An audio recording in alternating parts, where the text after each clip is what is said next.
Ladies and gentlemen, welcome back to the Turnbuckle Sessions. I am your host, Thomas Montalto, and joining me today, the brethren, the Pod Foundation brethren. It's so good to have a fellow Pod Foundation member on, Matt from the ExtraCooler Show. How you doing, Matt? I'm well, man. Thanks for having me. I'm honored to be joining you tonight on the sessions. It's going to be fun. We're going to dive into your background with wrestling and talk all about the show and see how we feel about wrestling today. Do you remember when you first fell in love with wrestling? Man, it's a bit fuzzy in the beginning, being an 80s kid and rock and wrestling obviously was a thing and trying to piece everything together and I remember bits and pieces but rock and wrestling was so early. It was like 86, 87-ish, which puts me at like 4 or 5 years old. And I think it really starts to take shape for me. And right around 1990-ish is kind of where I'm thinking. I was never a kid that got to watch pay-per-views back in the day. So for me, it was all about superstars and watching Saturday mornings and things like that. So I was a big Warrior kid. And, I remember the Hogan Warrior time and things like that. I'm putting my mother's makeup on my face to draw the Ultimate Warrior face paint and running around torturing my little sister. But man, that was really like my upbringing was during that time. Continued on through the Attitude Era, and that sparked a whole nother level where me and my buddy Mike, a different Mike than on the show, we would be on the phone every night for the Monday Night Wars and, following along that way. So I got all right, go turn on WCW. All right, no, let's go back to Raw. So, that kind of encapsulated my youth, if you will, of being obsessed with wrestling. And it was always something that was on. It was always something that was there. And I would gobble up anything I could, whether it was finding WCW on TBS or if it was finding anything on late night MSG networks when the ECW was around. And, I didn't really dive fully in, and that's one of my major regrets. But, whenever wrestling was on television, I made sure that I was sticking around to watch it. But in my heart of hearts, the WWF kid for sure. Man, I really wish we had DVRs back then. Yeah, right. I would have definitely seen more WCW and ECW if we did. But I guess, thank God for the network now, because I could go back and check out everything I missed. And it's what I'm in the middle of doing with Mike Belcaster as part of the Turnbuckle session. So it's fun times to go see stuff I've never seen that I probably should have seen back in the day. But you mentioned WCW. Were you a big WCW guy, or did you always lean? Like, I always thought you were more the, the lifer WWF guy, WWE. Absolutely a lifer on the WWF side. And I would put anything on, and seeing, studio wrestling was strange to me, but I just put on anything and I would watch it. But I wasn't really encapsulated by the storylines. I wasn't really diving in and really being obsessive about the product where I was, on the WWF side. I know it shrunk my history of of wrestling into 2 minutes, but ultimately, 90, 91 WWF was like that sweet spot for me. So, going back and listening on the ExtraCooler Show the last couple of weeks, going through 91 Survivor Series and, things like that was a ton of fun. And I think for me, like, what I can piece together is just a lot of moments, a lot of memories of just like being scared of The Undertaker putting Ultimate Warrior in the casket and thinking that he was doing it over and over and over again because they would show it 4 weeks in a row on Superstars. And, for a 9-10-year-old, that was like earth shattering when your favorite guy was shoved in a casket. What about when Papa Shango made him throw up all over the place? Oh man. Yeah. I think it was because it was a little more hokey. It didn't hit as hard as, the casket thing was. And it certainly like made it real. I don't know. It was crazy. I still watch it now and I'm like, it's uncomfortable to watch. Let me jump right into it now since we brought it up. One of the things, or what I love about the ExtraCooler Show, is we're reliving memories and cards and matches of when WWF was great. It reminds us why we love it and how we fell in love as compared to what we see on WWE today. Like talk about whose idea was it, the show, and like it's just a great show. Hey man, I appreciate you listening and really checking it out. And it started with the pandemic life of just Mike, Jim, Nick, and myself all just hanging out late night, drinking beers, and we figured, all right, let's do a watch along and let's watch ridiculous wrestling at way too late at night and stay up until the wee hours of the morning, just drinking and making fun of wrestling that was on our televisions. And we'd pick obscure shows and obscure things from, whether it was Attitude Era or going back, and each one of us would take a turn just picking a different show or match or wherever. And 4 or 5 hours later, here we are with way too many empties around us and a whole lot of laughs. So really, Mike and myself were really dropping not so subtle hints to Nick in our group chat of being like, we should just press record and put this out as a podcast. And it was something that we had been talking about for a while and just never came to fruition. And finally, I think Nick was just having so much fun with us hanging out and just watching old wrestling that he was like, all right, screw it, let's do it. So lo and behold, we did a little bit of research, figured out how to piece it all together, and here we are almost a full year in, which is super exciting for us. That's an accomplishment. It's been a fun ride. That's awesome. And now part of the Pod Foundation with the Chick Foley Show and us here at the Tavern. It's a great group of shows. And I'm not just saying that because I'm part of it, but I love all the shows that are in the Pod Foundation. So if you're not checking them out and you're listening, check them out at Pod Foundation on Twitter and Instagram. You'll find out when all of our shows drop. So good way to get a little plug in without having to. Love it. So what is your favorite match? Like, what is your go-to thing to go back to and watch? Oh man. So my it's funny because my shtick, if you will, on the podcast, and I've made it known that I'm not the biggest Bret Hart fan, and I know that's taboo. Sheena let you in the Pod Foundation? Yeah, wow. Yeah. She knew Nick is a HBK guy, but she didn't know the lengths that I would go to make fun of everyone's favorite wrestler. But what's funny is that my favorite match, I think, of all time has to be WrestleMania 13 and Bret and Austin, and just that match there is just a whole nother level. And the master class of the double turn and everything was just so incredible with that one. And like I said earlier, I wasn't a kid that ordered pay-per-views.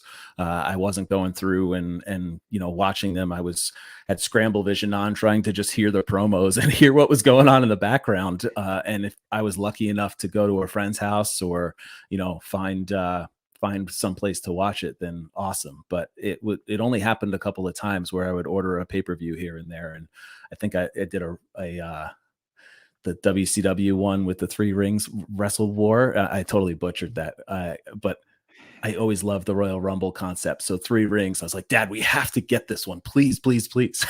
And I know I butchered the name, but that was certainly one of them that I've ordered back in the day. I love, and I've got my Foley shirt on today, but I love the Cactus Jack and Triple H street fight from the Royal Rumble 2000. I was in the house for that one at Madison Square Garden, and that one just brings me back. That was my first show that I went to. So I didn't grow up like the rest of the extra cooler guys, and I didn't get brought to shows. And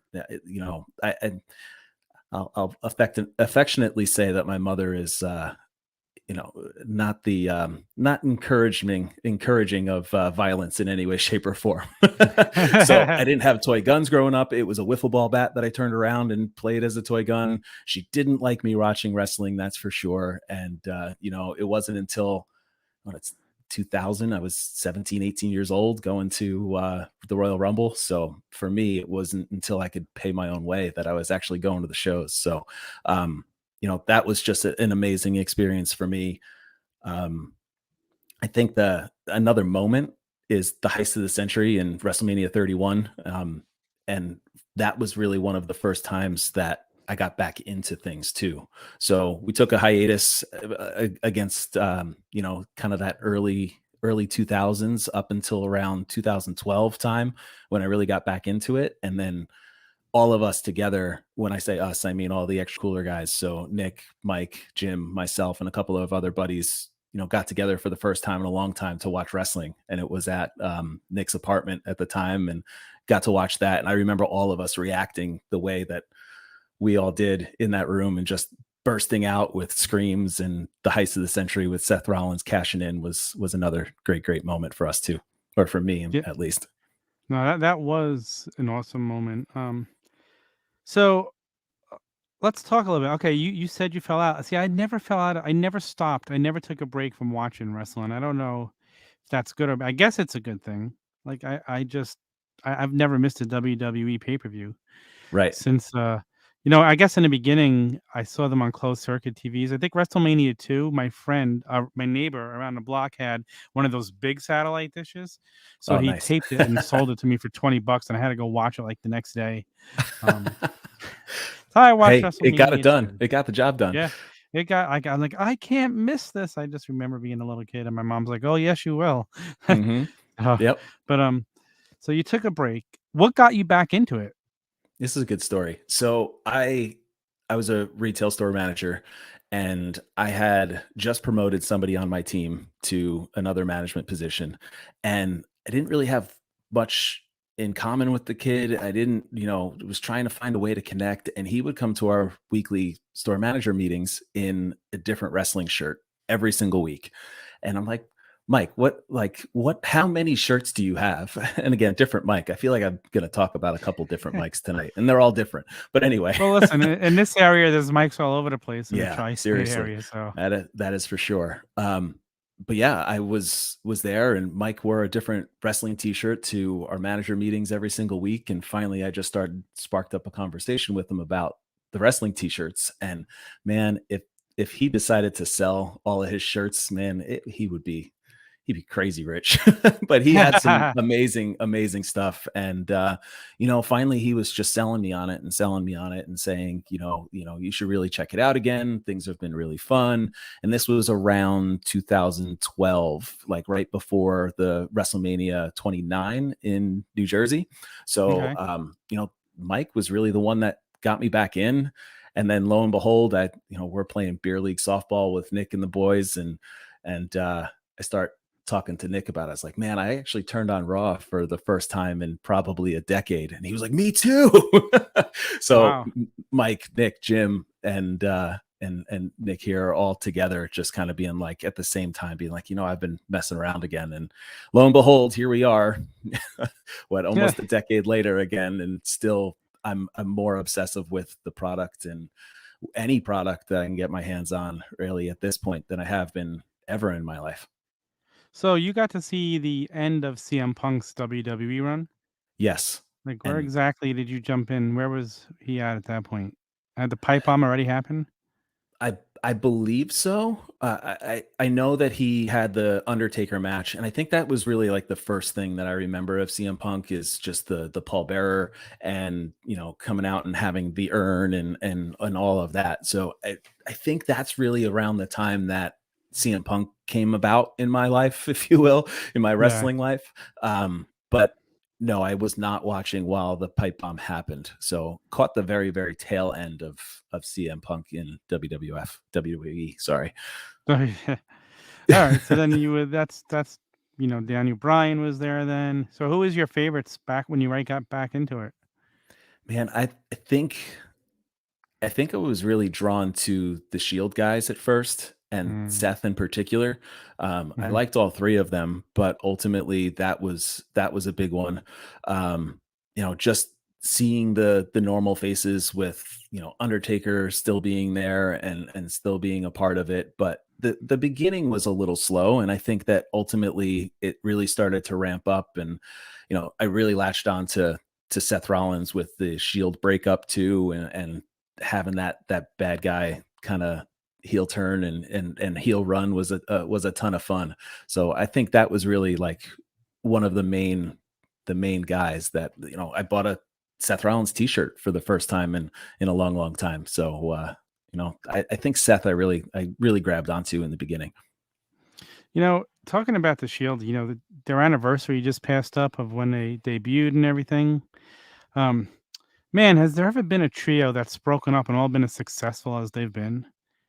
when you think about it. Even Yeah. tag teams. Has there ever been a tag team where they broke up and both guys went on to be successful? And now you're talking about three guys that are on top of the wrestling world. It's kind of crazy when you think about it. You got to think, a little different, but Evolution, which I missed pretty much all of, but you've got, But Evolution Triple came H was together already after they were all single guys. There right. wasn't Well, like I mean, Randy Orton and Batista coming in. I know Flair and Triple H already had their feet established pretty well, obviously in yeah. the in wrestling history. But the two new guys and having that kind of break up, and then Randy Orton is still on our television, and Batista's off making $1 million movies. I mean, Randy Orton just broke the record for most pay-per-view matches for WWF at the Survivor Series. It's crazy Right. the run he's Right. been on, and he's still a young guy. It's not like he's even old. So, Hmm. and even the last couple of years, his promos have gotten a lot better. He's so good. Like you just see, I notice. Again, you talk about guys. You said you weren't the biggest Bret Hart fan.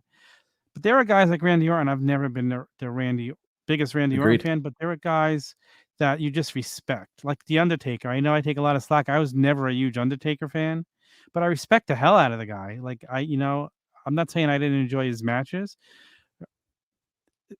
What was it about Bret Hart that you weren't a fan of, and did you respect him as much?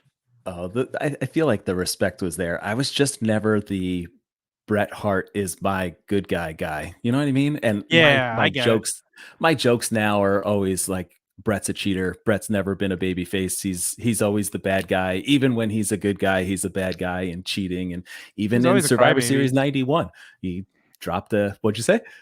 He was always a crybaby. Exactly. And I guess that I let Sorry, the Sheena.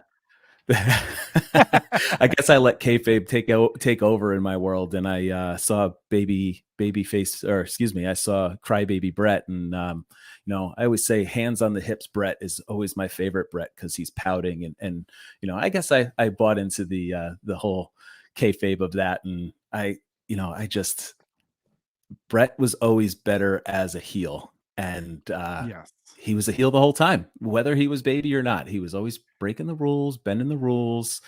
In 1991 Survivor Series, we just covered on the show, and he drops in with an elbow when he's not supposed to be in the ring and causes an elimination. So it's always small things like that that I like to rag on with Bret Hart. So much so that Jim bought me a Bret Hart T-shirt recently and made me wear it on the podcast. That's hysterical. Are there other guys that people would be shocked that you're not a fan of? That a lot of people are. Like I said, mine is The Undertaker. Although I I don't love the know. Last Ride documentary, like love the hell out of it. Just I was huge never fan the of his gimmick. biggest I was never the biggest Triple H guy, but I don't feel like that's a hot take, so to speak. I think that Yeah, Bret Hart's really the one that the I one. I picked Sean over Bret, and I guess like I said, I buy into the whole storyline gimmick, if you will, with Yeah. Bret Hart, and he's a better bad guy, and he's always been a bad guy. I'm going to stick with that, and I'm not sorry, Sheena. Okay. So let's talk about a little bit lately. Like, we talked about being WWE lifers. I'm a fanboy. I lived in the bubble for so long. What are you thinking of the product the last couple of years or so, and where we're at today? Oh, it's been tough, that's for sure, and I feel like more and more I try to keep myself invested. And I really think that when I say them, WWE pulling out of that indie wrestling scene. And I feel like I fell in love with NXT. And what I mean by pulling out of the indie scene is this NXT 2.0 thing that's happening and Mm-hmm. removing future endeavoring, releasing all of these indie style Everybody. guys. Yeah, well, what feels like everybody is because they went through this whole long run of signing all these indie guys, having NXT be essentially the WWE version of the indies, and then making a hard line in the sand when that's now AEW territory, in my opinion. And Yep. that's really where they thrive, is with us hardcores, and they're putting on these incredible indie style matches. It's not WWE style matches. And I feel like over the last few years, and really the pandemic didn't help anybody, made it really tough for me because I've latched onto all of these, indie sweethearts, if you will, and the Malachi Blacks of the world, and people like that I just really enjoyed that style. We went on a run. When I say we, I mean Nick and the boys. We all went on a run of going to SummerSlams every time that they were in the Barclays Center from like 2015 through 2019 when they had WrestleMania there too. And we were always at either an NXT show, a SummerSlam, or both of them. And I really latched onto that product. And that's where I was so obsessive over. And now that style has been removed from WWE, I find myself seeking out AEW more and more. And, I've watched every single show of AEW since the inception. And it just, I consumed all the product like I did when I was a kid, and this was no different. It's just, it took me a while to actually feel invested in the product. So now, like, I started traveling again for work not too long ago, and I was on the other side of the country in California, and the only show that I made sure I was in front of the television for was Dynamite. And I felt like that said a lot for me, and I did it subconsciously. And I was like, oh man, here we are. This is for real. So, it's so funny. Go ahead. Now I just find myself, still attached to those indie darlings, so to speak, that are now huge names at AEW, and Malachi Black is probably the top of that list for me right now. Oh, Malachi might be my favorite guy in AEW, because I was so looking forward to his return. And I told him this. So I got to meet him at the Legends event in New Jersey probably about a month and a half ago. And I went specifically because I wanted to meet him and got to talk to him. Nicest guy in the world. And I told him straight up, I'm like, listen, I was so disappointed when WWE let you go, because you were the one thing I was looking forward to, coming back. I said, and I was really bummed. And I said, then you came to AEW, and now I'm like, thank God they let you go. Mm-hmm. And he was so appreciative of it. He's like, man, I'm so happy here. This is the happiest I've been. It's much better for my mental health. And he talked to me person to person. And you could just see, like, he appreciated the words, like, what a good guy he is. So I couldn't be any happier for him. But, I've been watching. It's funny. I came onto the tavern as the WWE guy because I was watching WWE still every week, and I still do. And I was enjoying it. And I used to say back then, like, the shows were, SmackDown was always better than Raw. And I liked NXT too, but I would always mainly watch the pay-per-views. And if there was something I heard great on a TV show, I'd go back and watch it or fast forward through the TV show. And then, there are episodes you stick and then things you go through fast. And I started watching AEW in the beginning, but I would DVR it and watch a whole episode in 5 minutes because I wanted to see what Jericho was doing or what the guys I knew was doing. And then, slowly I got to know the people. I come on to the tavern and I'm sticking up for, WWE in the beginning because I'm the WWE guy. And then I feel as I started watching AEW more and more, and especially after they went back on the road earlier this year, it's like, I feel like that's when their product really exploded to be like, can't miss product. But I feel like it's enjoying AEW so much that's taken me enjoying WWE away from me, because I'm seeing wrestling the way I really, really love it. Does that make any sense? It does. And, I try really hard to segment the two and to keep them separate and understand that WWE is the variety show. It's a little something for everybody, and that's okay. And I'm good with that. And I will pick and choose what I like. And there are storylines and people that I enjoy watching. And there's other things that I know I'm just going to get up and, play on my phone or, look around or, whatever it is. It's not appointment watching. I can always go back and, I said recently on our podcast that, WWE is booking for the moment. They're booking for the 30-second clip on social media as opposed to booking an entire show, where AEW is booking an entire show front to back. And their expectation is that you're going to sit your ass on the couch and you're going to watch every single second of that show and you're going to be invested from front to back. Where WWE, it's not about that. It doesn't feel like it's about that anymore. It feels like it's just about making a moment or two and moving on with the night, just so they can get, all the content online, and, people can pick and choose what they want to see. So, it may not be for me, but it's for somebody. And, I think that's opened my eyes over the last couple of years when my son, who's now 5, is started to get into it. In the last 2 years, we've watched WrestleMania and we've made a big deal out of it. And, he gets a figure on those days, and he's Oh, that's got awesome. his favorite guys. And I'm trying to encourage him to, come and watch and hang out with me. And hopefully that can be a thing of ours. And he recently asked me, when can we go see wrestling? And that just made me really happy. So Oh, I'm that's excited awesome. to build a little mark in the making. And, That's really, really I awesome. think that because of him, I've been able to, temper my expectations for what WWE is. And I don't even turn on AEW when he's around. It's for me. And I'm going to just sit and enjoy it and be engulfed in, what are turning out to be really intricate stories that I'm trying to pick apart. And quite honestly, that's the best thing about the business, is trying to figure out what's going to happen next, and for better or worse, fantasy book it. And, they always say, book the town, right? That's what they say in the car, like talking in the back seat when you're traveling from town to town. Like, that's what is making all of these podcasts so much fun too, is that you hear everyone's perspective and everybody's thoughts, and you get invested in, what could be. And even though it doesn't come to fruition all the time, it's still, that's part of the beauty of it all. So I like I said in the beginning, I've gone off on a tangent, but I think that you just got to find a little bit of something for everybody and be okay with that. Yeah, I mean, I can't quit watching WWE even though I feel like I want to. It's just something I've done for so long. Me and my wife have watched it together for 19 years. She loved wrestling before I met her.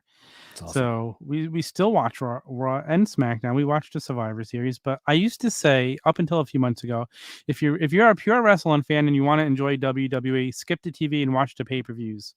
Right. But I feel like I'm having a difficult time even watching the pay-per-views lately. Even like matches I'm watching that are good, I'm not invested in them. And there are people that I love there, like Edge. I love him back. I love his whole angle with Seth Rollins, but I just don't feel like I'm getting the enjoyment I should out of it. And I really blame my enjoyment for AEW for that. I feel like that's the adults wrestling league now. Sure. Um, It totally I, I is. really I really enjoyed tonight though, the Seth Rollins and Finn Balor angle on Raw. I thought that was well done. Did you see that? I was kind of in and around, but I saw that they, were scheduled to have a match, and then just kind of had the blow off, let's all fight on the outside, and a double stomp in the middle of the ring. And, those are two of my favorite guys. And Me I too. think it's more of that indie style, right? So they don't wrestle its stereotypical WWE style. And I think that's what I've found that I'm really being drawn to right now. Like, uh, going off on a tangent again, Brian Danielson and what he's doing and having the chains taken off right now is Oh my gosh. the best wrestling on television for me, and what has me glued to the set. But at this point, yes, I did see a little bit of it, but I wasn't fully invested in Raw this evening as it was happening. Yeah. And I love the whole Vince thing. Having him back on my TV, even though it's during a stupid angle. There's just something about the guy that makes you want to watch it. He hasn't been on in forever. You're Like right. And I he, was I was thoroughly sports entertained. And there's nothing wrong with that. That's good. no. And I think for all the people out there, just watch what you're gonna watch and don't shit on other people for enjoying what they enjoy. And I was always drawn. It's funny, without even knowing, I never followed the indies, but I was always drawn through the Daniel Bryans and the Kevin Owens and all the indie guys without even realizing that's who I was drawn to. Up until recently, I was talking with Mike Belcaster, and I'm like, I just realized these are the guys I'm drawn to. Like those guys that all came from the indie scene, not the homegrown WWE guys. I couldn't stand Braun Strowman. Like I hate to see anybody get fired, but I wasn't sorry to see him go because the whole train thing when he's running around a ring, adding that music, I bet it's sports entertainment. So I don't, like I said, hopefully he pops up somewhere, just not on AEW.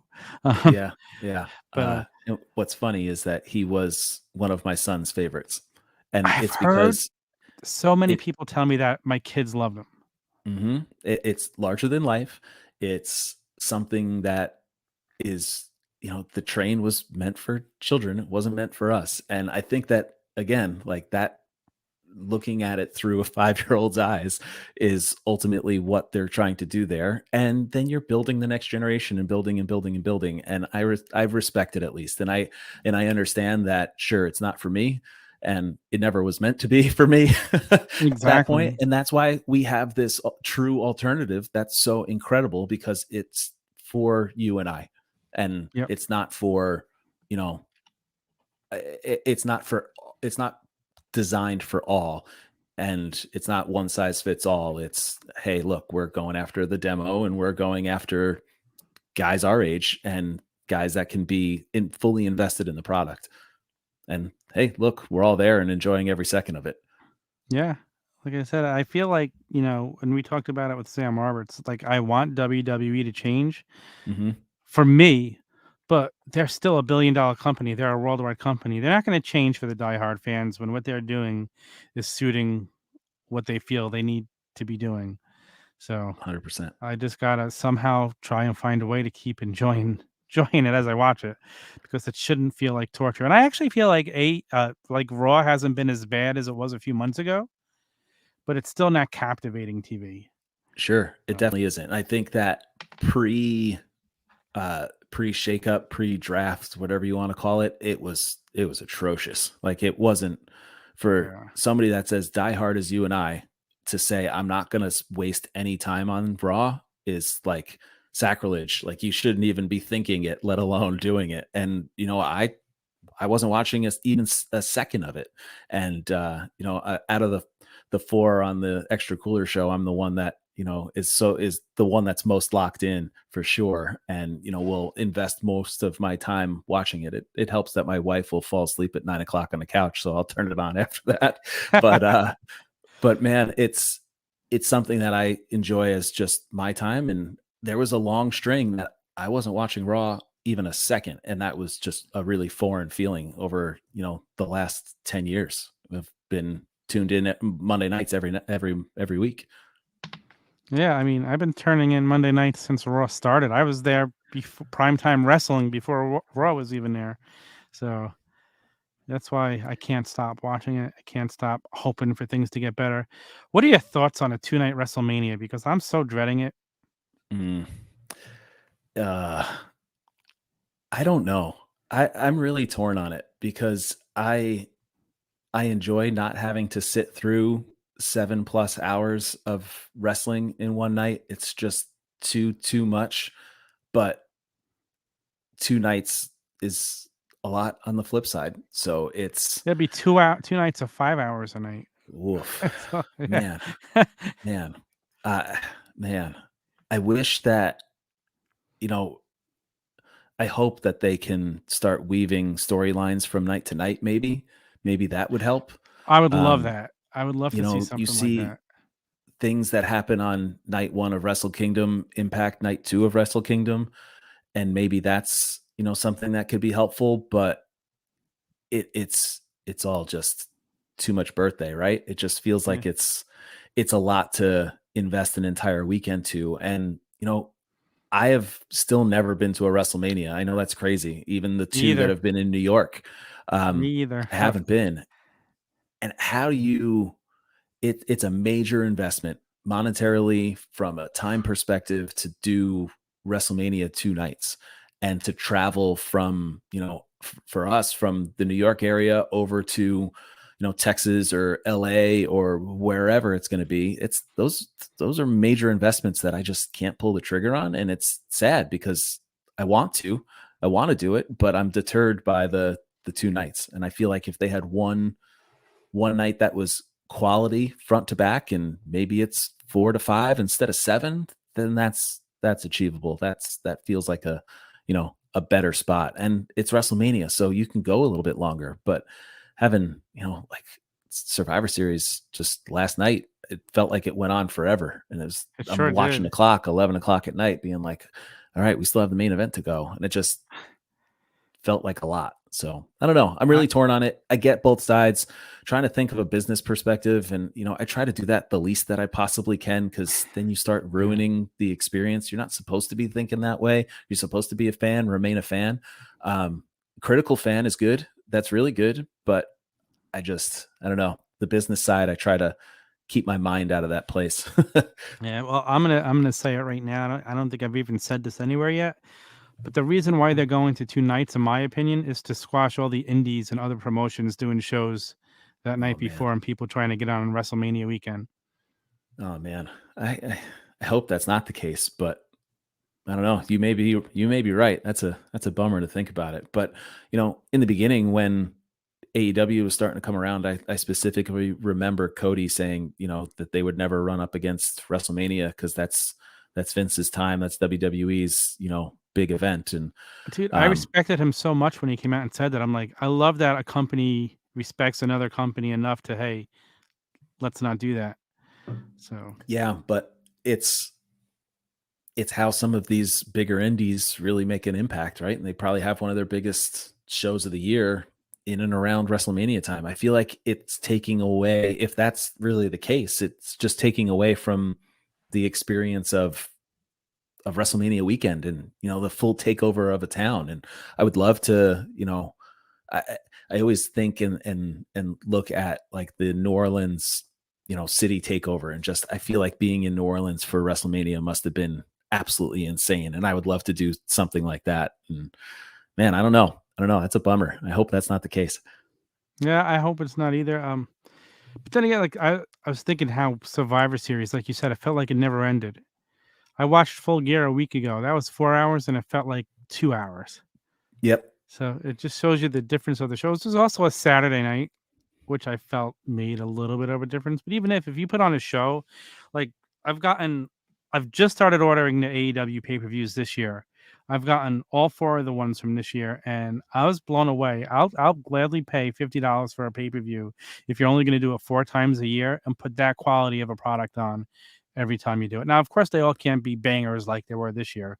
Like it was just an amazing year they had. Like sooner or Really later, I was. think there's going to be a show that we're going to be like, oh, okay. Like maybe not. I hope I'm wrong, but it's just normal. It's just life, But I mean, I guess we'll see. But I'm there all day to support AEW with the pay-per-views. I love just having 4 a year. I miss when WWF and WWE was only the 4 big ones, and now I guess it's 5 big ones with Money in the Bank. And I guess we'll see how that comes back to haunt them, having 2 back-to-back stadium shows, a month apart. I'm wonder how that's going to work out. I mean, I don't root for bad things for WWE at all because, like I said, my whole basement's done up with WWE stuff. I bled WWE for 40 friggin' years. It's what I've done, and it's just amazing to me. I never watched, like I said, I never watched WCW. I never paid attention to the indies. I was all in on WWE, but now my eyes are open to like, oh my gosh, I can watch so much more and enjoy it. So it's just crazy. Yep. And what else? Oh, go ahead. No. I was just going to say that, going back to the AEW pay-per-views, like you are fully invested in every single storyline and every single match that's happening because of the way that they've been booking it. And it's not garbage booking, and it's something that's well thought out in every step of the way. And you're fully invested in those people, and it makes it a 4-hour show feel like 2 because you actually care about the product, and you don't have to watch Tamina and Natty come out and be involved in a storyline where you're going to be like, I'm going to go hit the bathroom. I'll be right back. So that goes a long way. I felt like watching Full Gear, like I didn't want to get up to do anything. And that's the beauty of it. Yeah. Even my wife, when we were watching SmackDown a couple of weeks ago and they did the coronation for Xavier, she's like, this is what I like about AEW. They don't do this corny stuff. That's like, even she's realizing that. She's just a casual fan. She likes it. And but she's like, she's realizing, hey, AEW is a better product all on her own. Like she's like, in the beginning, she's like, I don't know anybody. Now she loves people there. Now she likes the storylines and she's invested, and that's what good storytelling would do. So I hopefully at some point WWE feels a little pressure. Like maybe do one show for kids and one show geared more for adults. There's no reason why that can't be done. And then at the pay-per-view, it's just a pure wrestling show, so everybody can enjoy it. You could almost argue that when Raw was in the tubes, like it was a few months ago at this point, like, I mean, it's still not great, but but when it was really at the bottom of bottom, you could argue that SmackDown was the better show that did not have the gimmicky little kid stuff mixed in, Yeah. and that was really their WWE's wrestling show versus, I forget where I've heard this. I know I'm plagiarizing it from somebody, but Raw is a show about wrestling rather than a wrestling show, and AEW is certainly a wrestling show, and SmackDown feels like it leans more towards being a wrestling show as opposed to Raw, which is a show about wrestling, and it feels like it's a staged sitcom as opposed to a wrestling show that you can get lost in the in the whole ethos the whole Yeah. ecosystem of a show, which is what Dynamite is doing and Rampage is doing, and SmackDown is trying to do what it feels like. Yeah. I mean, I agree. And like NXT used to be a wrestling show Right. until 100%. Triple H had the vision of a wrestling show. Right. I bet you he loves AEW. I bet you he has it on his DVR and he loves what they're doing I'm because sure it's kind of what NXT was before it was on, USA Network. right. It was very, and then once they went to USA and Vince started getting involved a little bit, is when NXT started to dip and turned into what it is today. Like, I And just man, don't get it. if there's one product I can't get in on at all, it's the NXT product right now. Like 2.0 has me completely out, and I don't know if it's that recycled feeling of the beginning of AEW where I was like, all right, this is cool. I'm going to watch, but I don't have a horse in the race, so to speak. I don't really care who's there, but I, now I'm just completely out because again, it doesn't feel like it's for me, and that's okay. And I'll go watch something that is designed for me, and that's good. Exactly. I mean, and going to an AEW show, I've been to so many WWE. It's a totally different experience. Mm-hmm. The crowds are there. They're all one. They're the chants. Just walking through the halls, going in, people are chanting, like yelling out Adam Cole, and everybody's responding, "Baby!" Like I've never been to a WWE show like the two AEW shows I've been to. So it's just a fun experience. And if anyone out there gets a chance to go to an AEW show, just do it. You'll enjoy it. It's just a Yeah, fun experience. I feel like the Um, Prudential Center has to happen in early January. I I feel think like it I'll has to go. happen. I think we got to And start looking for tickets. Takeover felt like that, in my opinion. I don't know if it was just the atmosphere around Barclays, if it Yeah, Takeover was, is definitely more geared towards that type of thing. NXT and their fans were more the passionate type of fans, like the AEW fans are. mhm, So I agree 100% with that. And I had never you been know, to an NXT event, so yeah, and those I thoroughly enjoyed going to the takeovers over the Summer Slams. When we were doing both shows like that, that NXT was the show of the night, and then we would go out to a bar, and it would be filled of just wrestling fans and hanging out, and McMahon's is over there. Ironically, there's a bar called McMahon's, and wrestling fans, of course, would go take that over. But we found this place called Cherry Tree that unfortunately isn't there. Didn't make it through the pandemic, which is like heartbreaking. But that's it was an terrible. awesome spot. We had, we would see the same people there year after year, and became friendly with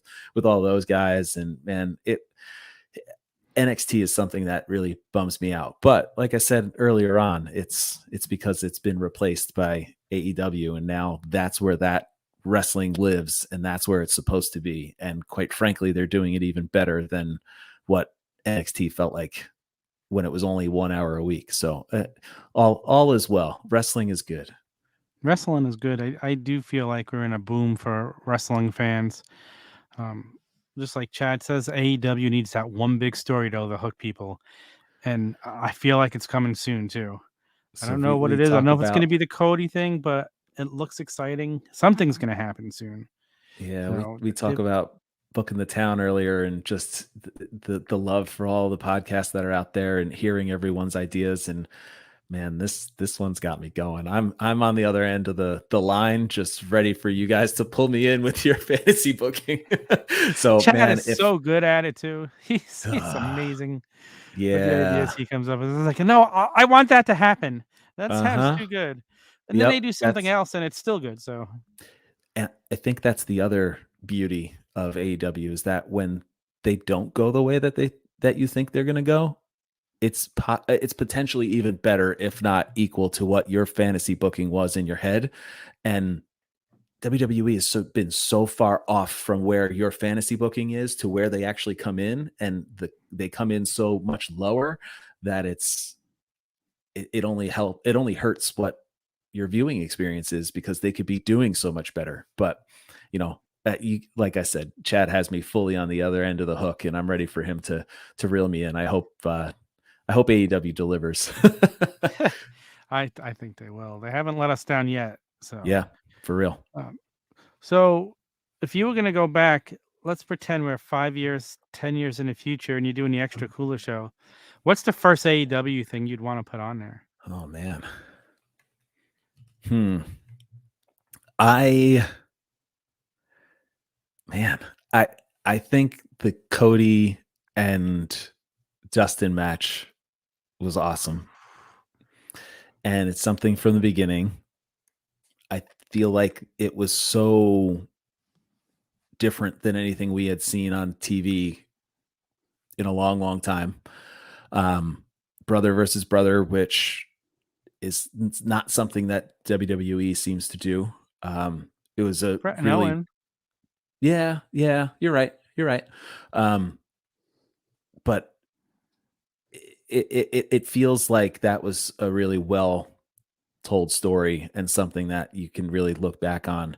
But the Extra Cooler Show really thrives in the bizarre and talking about the things from yesteryear that you look back on and you go, what the hell were we watching? And Right. Survivor Series 91 kind of fit into that a little bit. But I think my mind initially went immediately to the cage match that the Lucha Brothers and the Bucks had from earlier this year. Like, man, it's no secret that each pay-per-view has not disappointed from AEW's perspective, and it feels like there's a match of the year candidate out of every single one. But right now, if I was to, put my stamp on match of the year, that Lucha Brothers and Young Bucks title match, man, that's my number one for 2021 at this point in time. My That, mind can that change. I'm sure it will. I'll ping pong around a little bit, but man, that's the leader in the clubhouse for me. So that one is, front of mind right now for me. it's an amazing, amazing match. And it's funny because the other thing I do with the AEW that I haven't done in years is go back and watch something over again. Hmm. Where, the pipe bomb, I must have watched that. I can't even tell you how many times I went back and watched that when it was over. And other things that in WWE I just haven't done it. AEW, I find myself every week, wait, I need to go watch that again. I need It's to go awesome.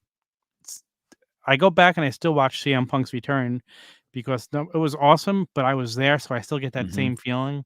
Like it's Sure. just amazing. So that's That's another how I thing. get And is that that's how I what? get the feeling about the street fight from you know Royal Rumble 2000 with Cactus Jack and Triple H. I get that same feeling of being back in the arena and watching that happen. And man, it's part of the reason I'm here.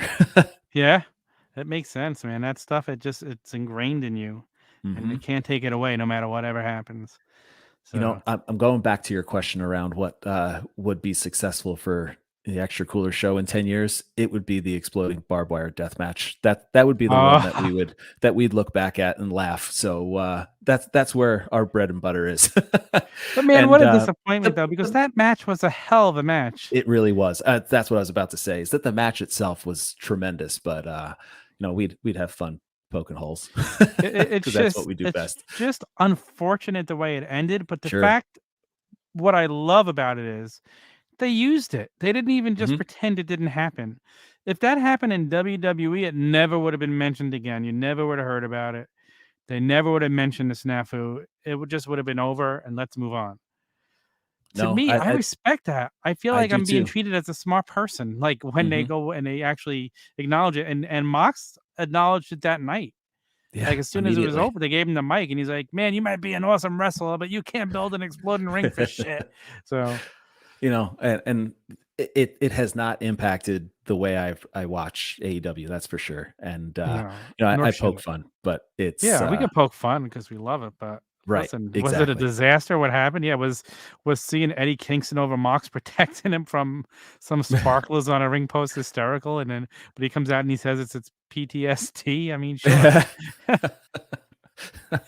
But, what are you gonna do? It happened, and you know what? I've noticed AEW, there's been plenty of things you could pick apart that have not happened the way they were supposed to, but every time they learn, and then it won't happen again. I So, said that recently with the way, in the very beginning we were definitely hard on them as the production side of things. And it's something that, I think WWE has down pat and just so it's so I was going to say it's easy to watch, but with this zoom in and out bullshit, it's not easy to watch anymore. But no. regardless of that, that everything is movie quality when you watch it. So when you get something that's not, because you're so ingrained and used to that with your wrestling, that it seems even more apparent. And I think that with this Ghostbusters thing that with Hangman revealing himself as the Stay Puft Marshmallow Man, as ridiculous as that may sound as us talking about it, but I really commended them because in the past, and if you remember, Hangman was really struggling to get the costume off himself, and he had his jeans on and the whole cowboy gimmick underneath, and they did a good job of not shooting his feet and just from up and above. And it goes to show that, yes, you're right. They are paying attention. They are getting better. And it's the small things that us hardcores are seeing that we're like, all right, man, there's some more improvement. They're actually listening. They're actually taking what we see and what they see and building on it and getting better and better. And the trajectory is out of control. Good. Yeah, it really is. And the other AEW, everybody's like, "Oh, they have all WWE guys." No, that's not true if you watch the product. They've built their own guys. Sure, they have a mix of WWE guys, but they have a very well balanced roster. And you watch a show, you get a match with MJF versus Darby Allin, and it blew away any expectations I had for the match. Like, to open a show like that, I was like, "Holy smokes." Mhm. Love that match. And like and they have a future built. They have veterans and they have a long-term future with these young guys who are not, I can't foresee them going anywhere, especially right now. And here's the thing, with all the releases WWE is doing, that I really want to sign any of these guys? I don't think so. I don't think they want to Yeah, spend I money. mean, you can start to get selective, and I think that's part of the beauty of it too, is that now you can pick and choose who and what you want. And with this forbidden door and having the ability to bounce around and to tell stories all over the place, it only makes it better. So uh I think it's all good, man. It's only healthy for wrestling as a whole. And we're talking WWE because now maybe they can focus more on what they have as opposed to trying to get everyone a payday, so to speak. And, AEW can focus on what they want to do and bring in the talent that they want to bring in and, only make that show even better. And, you know, I'm sure that the roster at AEW, not everyone is getting on TV, and there's nothing wrong with that. And they're filling it with interesting backstage promos and interesting vignettes from our favorite, and Malachi does just a tremendous job of like making it must watch television. And you No matter hear what he does. his yeah, exactly, you hear his voice, you hear just the what he is projecting and sending out, and you're locked in, man. At least I know I am. I am. I live for those little 30, 45-second promos he does that they just put right before the commercial, right after the commercial. Hmm. So good. The guy gets it. He's on another level. He really is. Yep. His in-ring and work, everything he does.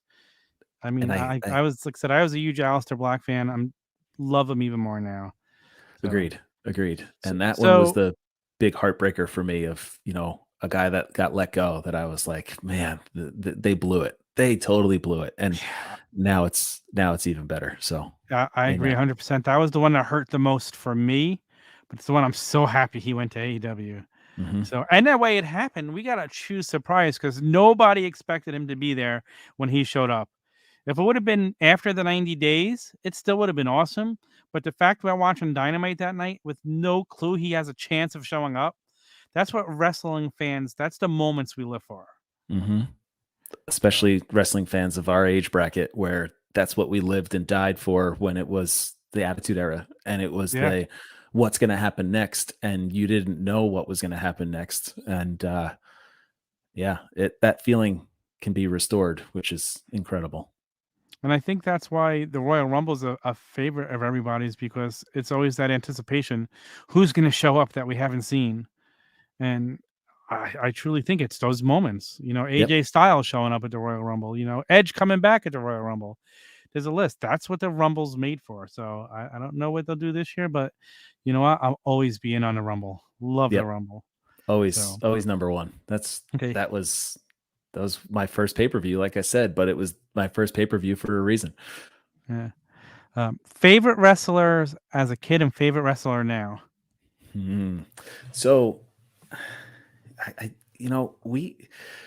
we're in the perfect age bracket, and I say it a lot of just like we grew up with WWF. We were the age bracket that they were searching for with the Hogan days, and we grew up and then went to the Attitude Era where we were the key demographic for that. And then we've continued to grow, and now we have AEW. We're the key demographic for them. So you know, for me growing up, I was a Warrior guy for better or for worse. Of course, I liked Hogan. I mean, it felt like you couldn't not with just the world that was in 80s wrestling. Macho Man, of course, was a big one for me. I really latched on to early Undertaker, purple gloves Taker, and gray gloves Taker were big. And then once we got to the Attitude Era time, I really latched on to Chris Jericho. His career is just so incredible for me, and just his ability to adapt and change, but always remain true to himself. Is something that is just incredible to watch. And I think his trajectory of a career has just been super, super impressive. And now writing a whole new chapter, a whole new series of books to put it Yeah. into Jericho words, right? So he's always at one of the top of the list for me.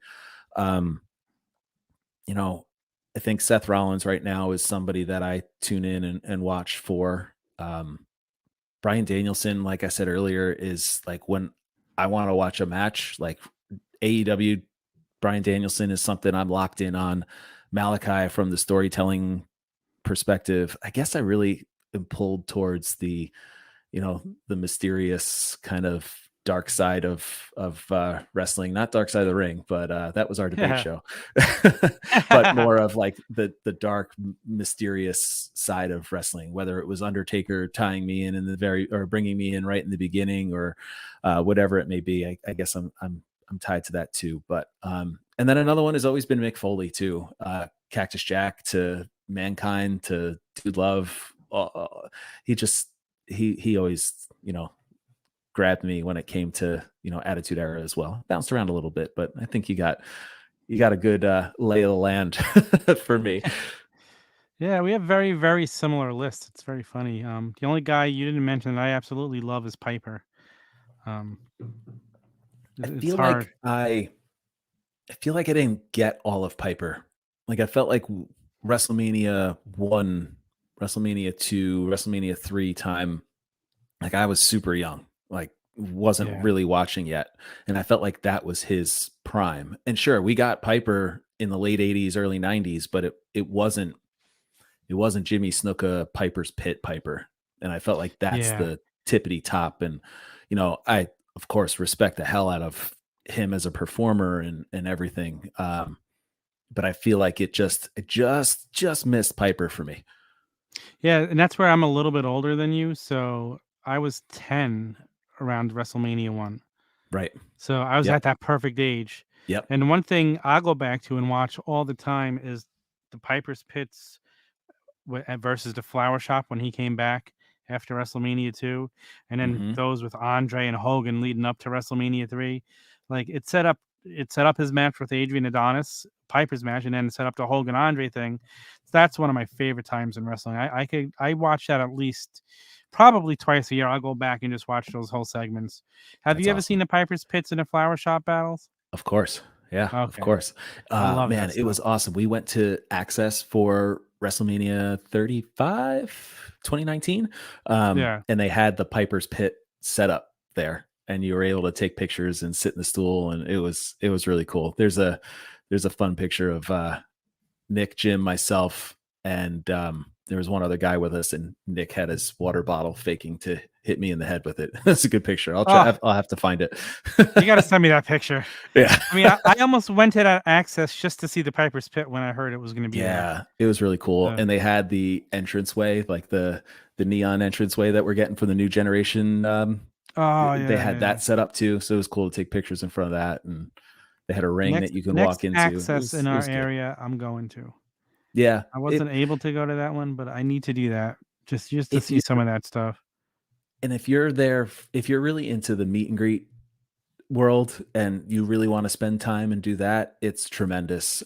We didn't do any of that, and we just kind of walked through and did our thing. And they had I think it was Worlds Collide, where they had NXT, matches going on in the background. We got to see Brody Lee have his match. That was right around that time of WrestleMania 35. Who did he fight? Was that Dominic Dijakovic? Is that who he fought? It may have been. I don't remember. I remember it being an amazing match. Dijak definitely had a match there too, and it was just like people were walking up and checking it out for a couple minutes and going away. And yeah, it was really cool. It was a good experience. But if you're there for meet and greets and things, and grabbing merch and the superstore and all of that, it's like it's can't miss. But for us, it was like, all right, cool, we checked it off the list, we got to do it. The guys went to WrestleMania in Toronto, The Rock and Hogan match, and they went to Access then too, and they said it was it was kind of similar to that, but yeah, it was worth it. It was cool. Yeah, that's something I'd have to check out. I've never, like I said, I've always wanted to go to a WrestleMania, but right now I don't know if I'm going to invest the money into something if I'm not fully going to enjoy it. I'd rather invest the money into what I'm going to enjoy, watch it at home for much cheaper. Mm-hmm. Dude, this was so much fun. I mean, this really was a great conversation. Plug your show. Tell everybody where they can find it. Oh man. So check us out, the ExtraCooler Show, wherever you get your podcasts. We release every Thursday. So we are on the same day as the Mothership on the Turnbuckle Tavern. So listen to the Turnbuckle Tavern, then go check out the ExtraCooler Show, where we review a nostalgic match, I'll call it, every other week. And then we have an extra credit episode every other week where we break down a question, we'll talk about a topic, and then dive into our extra credit segments, which are ultimately the top 3 stories from the week of wrestling. And we call it the ExtraCooler Top 3. So come check us out. Fun listen, if you ask me. It's a lot of laughs and a good time. So and this week's going to be this Tuesday in Texas, so I'm looking forward to hearing that. Yes, I haven't seen that probably since it aired. So so we did Survivor Series 1991 last week, which was one big advertisement for this Tuesday in Texas. And tomorrow night we're going to record Tuesday in Texas and talk more Hogan and Undertaker, and then we'll have some fun. But awesome. Man, thank you so much for having me. This was a blast. I appreciate it. My pleasure, man. Guys, check us out. Go to the turnbuckletavern.com. Get all of our links, all of our social media.